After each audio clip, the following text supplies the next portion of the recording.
No empire in history rose faster or built its power on something so fragile. Not armies, not gold, but belief.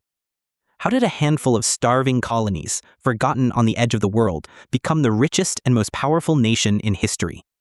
250 years ago, America was nothing. Poor, divided, ignored. The European empires saw it as a wilderness, not opportunity. Spain had gold, Britain had trade, France had culture.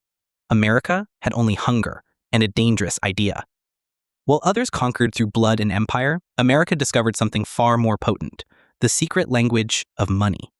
It learned that real power doesn't come from kings or crowns, but from faith itself. Faith that paper could replace gold, that debt could build nations, that confidence could outlast conquest. And in just 2 centuries, that fragile faith transformed into dominance. The dollar replaced empires. American credit defined the world. This is the untold story of how a broke colony built an empire, not of land, but of money and trust. You'll discover how America mastered the greatest illusion in history, turning paper and belief into the most powerful weapon on earth. How a bankrupt colony outsmarted the world's richest empires. How the dollar replaced gold as the ultimate symbol of power, and why the same forces that built America's wealth could one day destroy it. Because every empire built on confidence eventually faces the moment when that confidence breaks. Before America existed, Europe worshipped a single god: gold. When Spain and Portugal sailed west, they weren't searching for continents, they were chasing treasure, and they found it. Galleons returned heavy with silver from the New World, enough to drown Europe in wealth it didn't yet understand. For a century, Spain was untouchable. Its coins ruled global trade. Its kings ruled the seas. Its empire glittered brighter than any before it. But beneath that shine, something was rotting.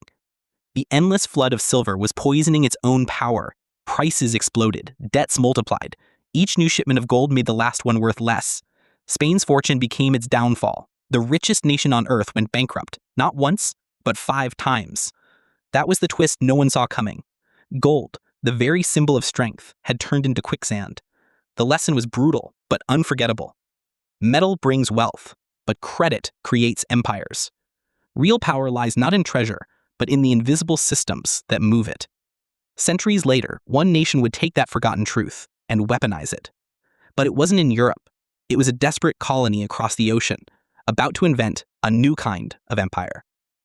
The American Revolution wasn't born on battlefields. It was born in banks. Britain's endless wars had left it drowning in debt, and the colonies became the answer. New taxes, new tariffs, no voice in parliament. The colonists didn't just rebel against tyranny, they rebelled against a broken financial system. When Britain cut off hard currency, the revolutionaries did the unthinkable. They printed their own. Continentals, they called them. At first the paper worked. Markets moved, armies marched, hope spread. But faith has limits. Inflation surged. Soldiers' wages turned to dust. A meal cost more than a month's pay. America's first war for freedom became its first financial collapse. After independence came chaos. 13 states, 13 currencies, no trust. Then stepped in a man who understood that money could bind where politics divided: Alexander Hamilton. He took the debts of every state and turned them into one national promise. His idea was dangerous, but genius. Debt could unify a nation. It worked. Stability returned. Credit rose. Trade awakened. America learned that freedom without finance is just chaos in disguise. But Hamilton's creation had a darker potential, because the same tool that built unity could one day be used to control it. By 1803, Europe was burning. Napoleon Bonaparte ruled the continent, but his empire was bleeding cash. Across the Atlantic, America made a modest offer: $10 million for the port of New Orleans. Napoleon's reply shocked the world: take all of Louisiana for 15. 828,000 square miles, 2 million square kilometers, the largest peaceful land deal in human history. Jefferson's critics laughed. You bought wilderness, they sneered. But Jefferson wasn't buying land. He was buying leverage. The Mississippi River became America's financial artery. Grain flowed south, profits flowed north. A network of trade was born, a bloodstream that turned a young republic into an emerging power. Napoleon thought he'd fooled them, selling dust for gold, but in truth, he'd sold America its destiny. That $15 million investment built the foundation for an industrial empire, a nation rich in iron, cotton, and ambition. It proved something the old world never understood. Vision can compound faster than gold. America didn't just expand its borders, it expanded its imagination. But the dream of endless growth carried a silent cost, and soon the nation would pay it in blood. The 19th century rewired the world. Steel replaced soil, steam replaced muscle, oil replaced sunlight. But the true revolution wasn't mechanical, it was financial. Banks discovered a dangerous secret. They could lend far more than they owned. Credit multiplied like wildfire. Suddenly, money wasn't limited by gold, it was limited only by imagination. Factories rose, railroads split the continent, telegraphs stitched time itself together. Out of this storm emerged a new kind of royalty, the industrial kings. Rockefeller, Carnegie, J.P. Morgan. They didn't wear crowns, they owned industries. They didn't conquer nations, they bought them. They didn't raise armies, they raised capital. The United States became a machine for wealth creation, turning iron and oil into empires. But infinite growth comes with a hidden cost. Monopoly tightened its grip, crushing competition and controlling governments. These men didn't just shape business, they rewrote capitalism itself. By the end of the century, America's greatest export wasn't steel or oil, it was influence. The age of kings had ended. The age of capital had begun. But as money grew limitless, something else began to slip away. Trust. War destroys empires, but America learned how to profit from it. When the Civil War drained the Union's gold, the government created something radical, the greenback, paper money backed not by metal, but by faith. Economists laughed, bankers panicked, yet factories roared, armies marched, and the paper held its value because people believed. That belief became America's greatest invention.